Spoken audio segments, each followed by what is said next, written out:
안녕하세요. 보험 지식 저장소의 최민수입니다.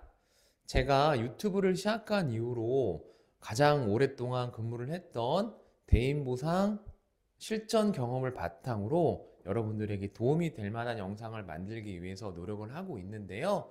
주로 저한테 개인적으로 물어보시는 질문들을 통해서 제가 그 중에서 가장 도움이 될 만한 부분들을 영상으로 만들고 있습니다. 오늘 제가 여러분들에게 말씀드리고 싶은 주제는요, 바로 어떻게 하면 교통사고 합의금 가장 많이 받을 수 있나요? 라는 질문에 대한 답변입니다. 자, 이 질문에 대해서는요, 솔직히 말씀드리면 한마디로 답변을 드릴 수가 없어요.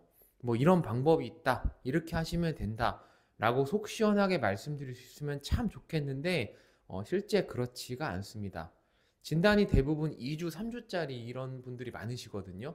교통사고 발생을 하면 물론 큰 사고도 있고 골절 같은 심한 부상을 당하시는 분들도 계시지만 실질적으로 가장 많은 비중을 차지하는 건 2주 진단, 3주 진단 이런 분들이세요. 물론 같은 2주, 3주 진단이어도 경미한 사고의 2주 진단과 큰 사고의 2주 진단은 완전히 좀 다르긴 합니다. 그렇지만 다시 한번 결론적으로 말씀드리면 어떻게 하면 합의금을 가장 많이 받을 수 있냐? 이 질문을 저한테 해주신다고 해도 저도 한마디로 뚜렷하게 답변을 드릴 수는 없지만 몇 가지 중요한 포인트가 있는 것은 확실합니다. 지금부터 그 부분을 설명을 드릴게요. 자, 일단 첫 번째는 환자가 이제 입원 치료를 하느냐, 입원 또는 통원 치료를 하느냐, 이거에 따라서 좀 달라요. 이거 어쩔 수가 없어요. 왜 그럴까요, 여러분?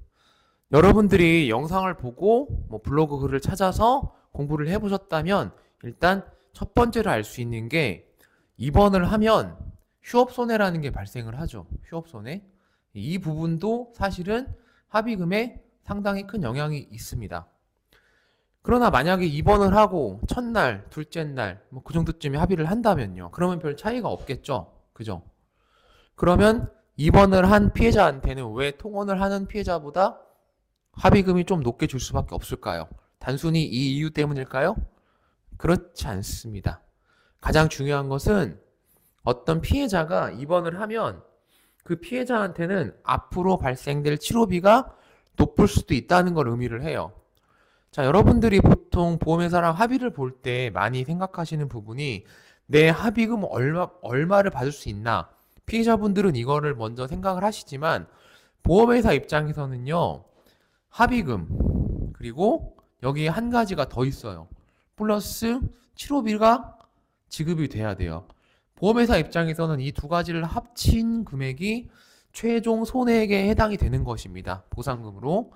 이게 보상이 되면. 자, 예를 들어 어떤 사람한테 줄다리기 싸움을 길게 해서 결국은 합의금이 50만 원밖에 안 나갔어요. 많이 나가지 않았는데 이분이 치료를 많이 받아서 치료비가 200만 원 나갔습니다.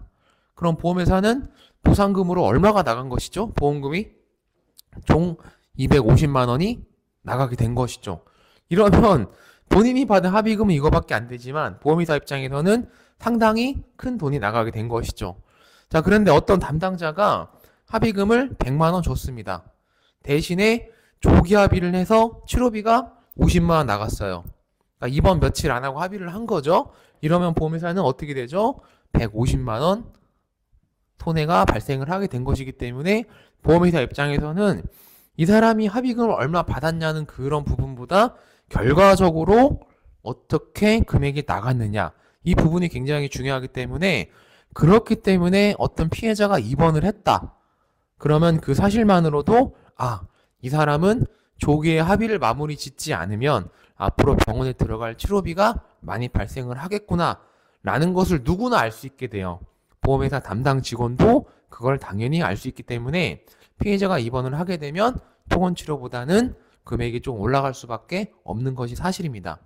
그럼 무조건 입원 치료하면 돈을 많이 주나요? 또 그렇지도 않아요.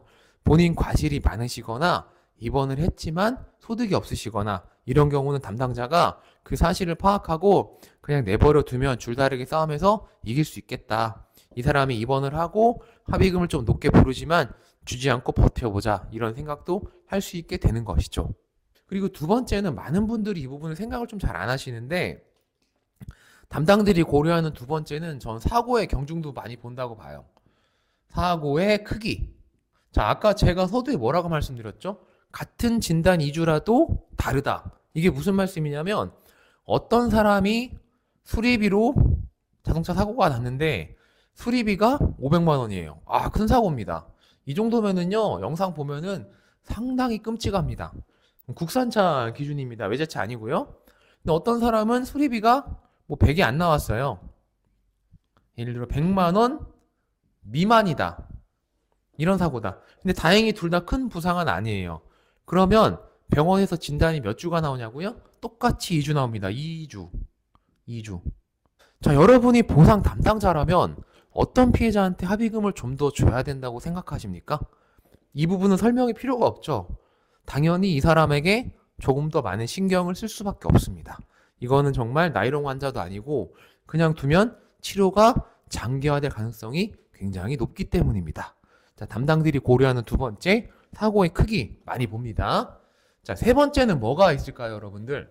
소득 및 과실 유무를 많이 따집니다. 소득, 과실. 소득과 과실 굉장히 중요해요. 어떤 사람이 병원에 입원을 했습니다. 아니면 교통사고 피해자인데 통원을 받고 있어요. 그 사람이 연간 소득이 1억이 넘는다고 합니다. 무슨 일을 하든 1억이 넘는다고 해요. 다만 소득 입증이 조금 어렵습니다. 뭐 특수한 일을 좀 하시는 거죠. 직장인은 아니실 경우가 되게 많거든요. 뭐 개인 사업을 한다든지 아니면 특수직업 종사자 이런 분들이 1억이 넘어가는 경우가 종종 있는데 이분들의 공통점은 소득은 높지만 입증이 좀 어렵다는 거. 그렇지만 이런 사람들은 쉽게 합의를 안 해요. 왜냐하면 자기가 소득이 높고 그거에 대한 자부심도 있지만 현실적으로 돈을 못 벌어요. 자기들은 교통사고 때문에. 하루 이틀만 쉬어도 손해가 만만치가 않은데 자기들도 열심히 검색해보면 압니다. 아, 내 소득이 입증받기는 좀 어렵겠구나. 인정받기는 어렵겠구나.